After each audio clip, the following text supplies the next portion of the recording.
అందరికీ నమస్కారం. ఈరోజు మనం రెండవ చెట్టు అరటి పంటలో ఉన్నాం. చూడవచ్చు ఇందులో పొటాష్ లోపాలు వచ్చి ఆకులు ఏ విధంగా అంచులు క్రమక్రమేణా పైకి ఎండుకుంటూ వెళ్తూ ఉంటాయి. ఇవి స్టేజ్ వైడ్గా కింది ఆకుకు ఎక్కువ ఉంటుంది, పైకి పాకుతూనే ఉంటుంది. ఇది ఒక అంటువ్యాధి లాగా. దీనివలన మనకు ఈ యొక్క స్టెమ్ములు కూడా కరిగిపోతాయని అయితే నేను తెలియజేస్తున్నాను.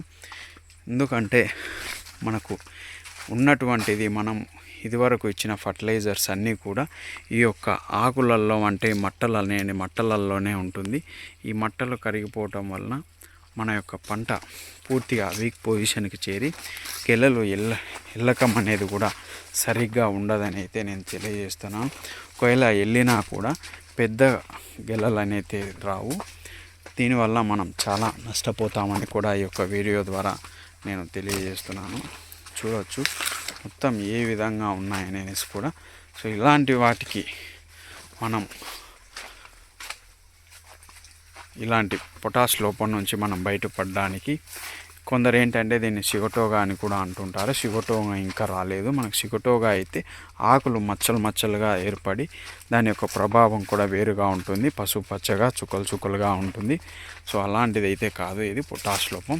మనకు చూడవచ్చు మనం ఇక్కడ ఏ విధంగా ఈ ఆకులు అంచులు చూడండి, ఇది చిన్నగా ఇక్కడ స్టార్ట్, ఇందాక చూపించింది అక్కడ ముదిరిపోయినది.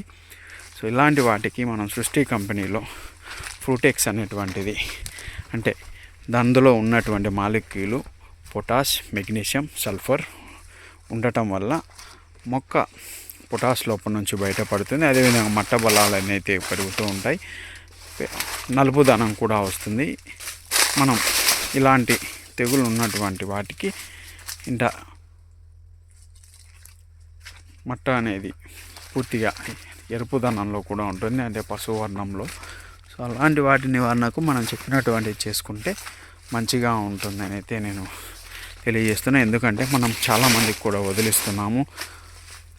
ఇక్కడ నంద్యాల ఏరియా, మదనపల్లి, చిత్తూరు, రైల్వే కోడూరు, రాజంపేట, అనంతపూర్ వంటి జిల్లాలలో మనం చాలామందికి వదిలించాం. మంచి పాజిటివ్ రిజల్ట్ అయితే ఉన్నది.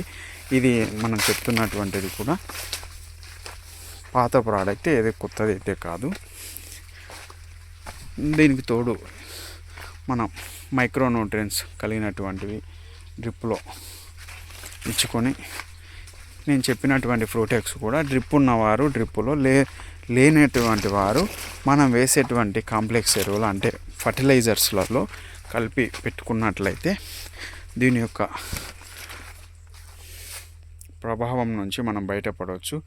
ఇలా ఉన్నటువంటివన్నీ చూడవచ్చు. మనం క్రమేణా ఈ యొక్క స్టెమ్ అనేది కూడా కరిగిపోతూ ఉంటుంది. కరిగిపోయినప్పుడు మనకు గెల అనేది అయితే రాదు.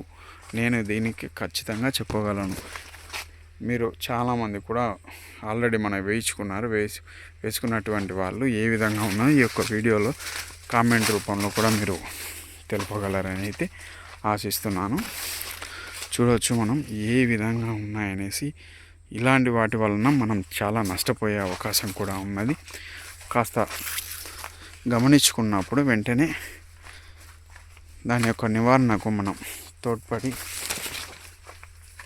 పోషకాలు ఇవ్వటం వలన పంట ఆరోగ్య పరిస్థితి అయితే కాపాడుకోవచ్చని అయితే తెలియజేస్తున్నాను. ఏదైనా సందేహాలు ఉన్నట్లయితే స్క్రీన్ మీద ఉన్నటువంటి నెంబరుకు కాల్ చేసి వివరాలు తెలుసుకోగలరని అయితే కోరుకుంటున్నాను. ధన్యవాదాలు.